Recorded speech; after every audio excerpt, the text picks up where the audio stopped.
बिस्मिल्लाहिर्रहमानिर्रहीम, अस्सलाम वालेकुम and welcome to my channel Zaman गरे।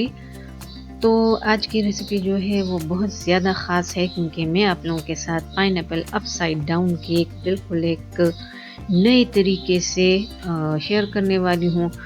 और ये आपका इतना ज़्यादा सॉफ्ट बनेगा, इतना ज़्यादा कि जैसे मुंह में घुल जाता है, बिल्कुल वैसे ही आप लोगों को मिलेगा। इसके अलावा मैं एक टिप आप लोगों के साथ शेयर करूंगी कि जिसको यूज़ करते हुए आप बिल्कुल फ्लैट, स्पेशली वो केक्स के जिनको आपने उल्टा करना होता है तो आपके बिल्कुल फ्लैट जो हैं वो बनेंगे और आपकी जो बेकिंग है वो बिल्कुल इवन होगी, ना ये नीचे से जलेगा ना ही ये साइड से जलेगा। तो रेसिपी को या वीडियो को एंड तक देखिएगा, किसी भी स्टेप को मिस मत कीजिएगा। और माशाल्लाह मैं यहाँ पे इसको निकाल चुकी हूँ। ये इतना ज़्यादा सॉफ्ट है कि इसको जब मैं प्लेट के बीच में लाने के लिए उसको मैं इस तरह से कर रही थी तो ये इतना ज़्यादा सॉफ्ट था कि ये बर्दाश्त ही नहीं कर रहा था उसको। इंशाल्लाह आपका भी इसी तरह से बनेगा। तो चलिए अपनी रेसिपी की तरफ। सबसे पहले मैंने अपने एक पैन के अंदर आधा कप चीनी जो है वो डाल दी और चीनी जो है वो दानेदार है, क्वांटिटी है आधा कप। तो मैं इसको मेल्ट होने दूंगी और इसका कलर जो है वो हल्का चेंज हो जाए तब तक मैंने इसमें चम्मच नहीं चलाना। आंच जो है वो बिल्कुल लो रखें ताकि ये जले नहीं, क्योंकि अगर ये जल गया तो फिर ये आपके किसी काम का नहीं होगा। थोड़ी देर के बाद ये आप लोग देख लें, लो फ्लेम पे ये अपने कलर को चेंज कर चुका है। बस इतना ही हमें चाहिए, इससे डार्क नहीं करना। और अब ये मेरे पास आधा कप पानी है, मैंने आधा कप पानी जो है वो इसके ऊपर डाल दिया।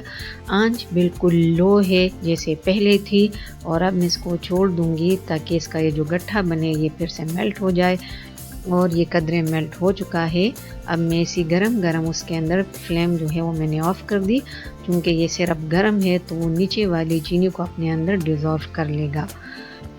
अब ये जो टिप है मैं आप लोगों के साथ शेयर कर रही हूँ, इसको यूज़ करते हुए आपका केक कभी भी हार्ड नहीं होगा। तो सबसे पहले ये मैंने आधा कप चीनी जो है वो ले ली और आधे कप चीनी के अंदर मैंने डाल दी 4 अदद अंडे। ठीक है, तो ये 4 अंडों का केक है। चीनी जो है वो आधा कप है और इस प्याले को मैंने रखा है गरम पानी के ऊपर। बिल्कुल आपका पानी जो है वो गरम होना चाहिए, बिल्कुल गरम। आपने अपने हाथों को बचा के रखना है। फ्लेम जो है वो ऑफ है लेकिन पानी जो है वो मेरा खूब गर्म है।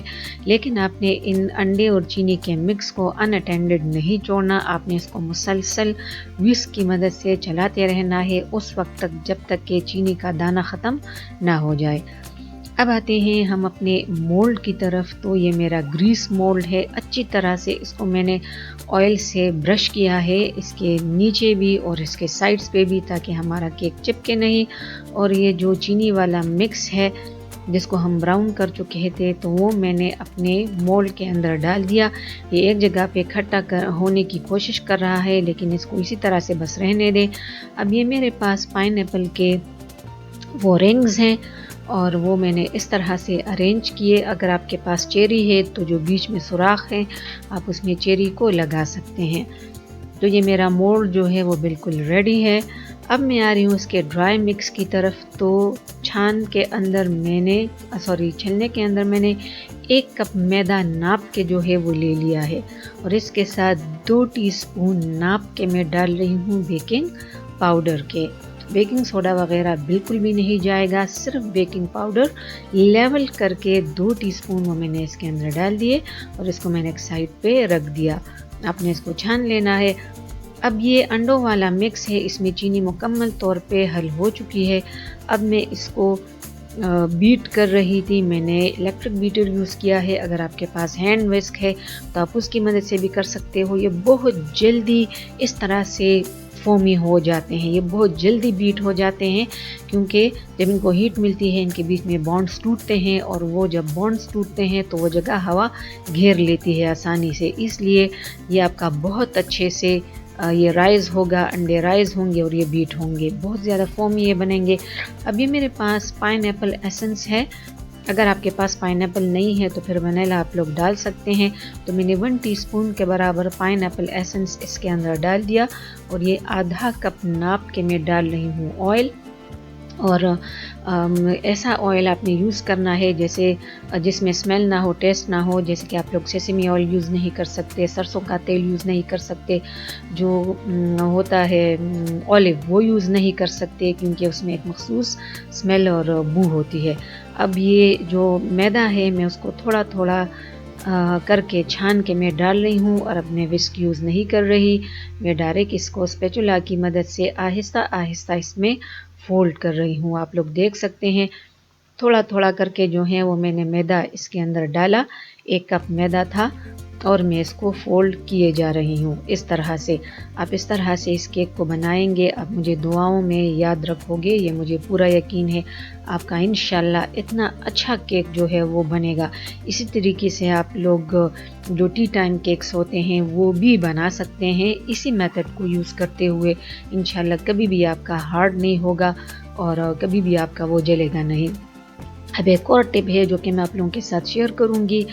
अब ये मेरा मिक्स जो है वेट वो बिल्कुल रेडी है और ये देखें किस कदर ये फोमी होके गिर रहा है। आप लोगों को अंदाज़ा हो रहा होगा। माशाल्लाह ला कुव्वता इल्ला बिल्लाह। इसी तरह से आप लोग ट्राई करोगे, इसी तरह से इंशाल्लाह आप लोगों का बनेगा। तो वो मैंने अपने पाइनएप्पल वाले जो रिंग्स थे उस मोल्ड के अंदर इसको मैंने डाल दिया और ये सारे का सारा जो मिक्स है वो डाल लेने के बाद 2-3 बार इसको नीचे पटक दें ताकि जितनी एक्स्ट्रा वो एयर है वो उसमें से निकल जाए। वो नेटी पे इसको मैंने बेक किया, मुझे 45 मिनट लगे थे। अब ये देखें ऊपर से बिल्कुल इवन है, इसका डोम जो है या पेट इसका नहीं निकला। इसकी वजह ये रबर बैंड है। अगर ये नहीं है तो कपड़े को गीला करके आप लोग साइड्स पे लगा दो। इससे जो आपका केक है उसका दरमियान का हिस्सा और उसके साइड वो एक साथ बेक होते हैं। एक साथ जब वो बेक होते हैं तो वो इवनली आपका बेक हो जाता है। अगर आप लोग ये पट्टी नहीं लगाते तो साइड्स आपके पहले से बेक हो जाते हैं, दरमियान से वो बाद में बेक होता है, इसलिए उसका वो डोम निकल आता है, उसकी पेट जो है वो निकल आती है। तो इस चीज़ को अवॉइड करने के लिए हमेशा इस किस्म की पट्टी का इस्तेमाल करें, उसको गीला करें अच्छी तरह और फिर मोल्ड के इर्द गिर्द लगा लें। साइड्स को मैंने लूज़ किया और इस तरह से अपने केक को मैंने निकाला। माशाल्लाह ला कुव्वता इल्ला बिल्लाह। इस कदर ये ज़बरदस्त बना है, इतना ये मज़े का बना है और ये इतना ज़्यादा ये सॉफ्ट है। आप लोग देख सकते हैं ये सिर्फ 1 कप मैदे से बना है। ये देखें मैं इसको अपनी उंगली से यूँ टच कर रही हूँ और वो किस कदर नरम होके जो है अंदर की तरफ जा रहा है। और मुझे उम्मीद है आप लोग इसको अपने घरों में ट्राई करोगे, आपको ये बहुत ज़्यादा पसंद आने वाली है। चैनल पर नए हैं तो प्लीज़ प्लीज़ प्लीज़ सब्सक्राइब करें। ये वीडियो पसंद आती है तो ज़्यादा से ज़्यादा लाइक एंड शेयर करें। देखने के लिए बहुत बहुत शुक्रिया।